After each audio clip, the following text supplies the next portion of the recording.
Nakikilala na ngayon ang nakakamangha at hindi pangkaraniwang tanawin mula sa Lake Lanao sa lalawigan ng Lanao del Sur.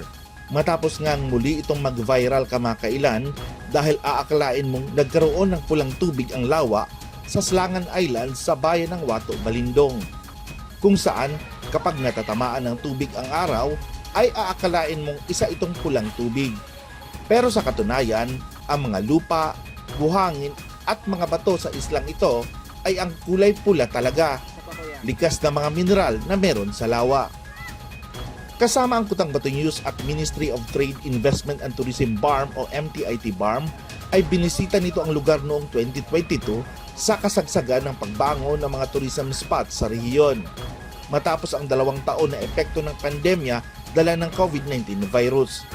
Paborito itong pinapaliguan ng mga dumarayo, nakakulay ng dagat kung papaliguan.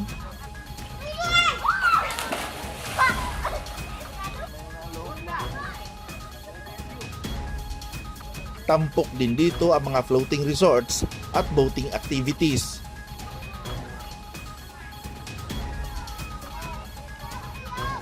At aakalain mo na sa loob ng liblib na bayan na ito ay may isang resort cafe na itinayo para sa mga dumarayong bisita, ang Share It Hotel. Bukod sa Wato-balindong, namamataan din ang kahalintulad na Red Lake View sa bayan ng Tugaya na kalapit na bayan sa malawak na Lake Lanao.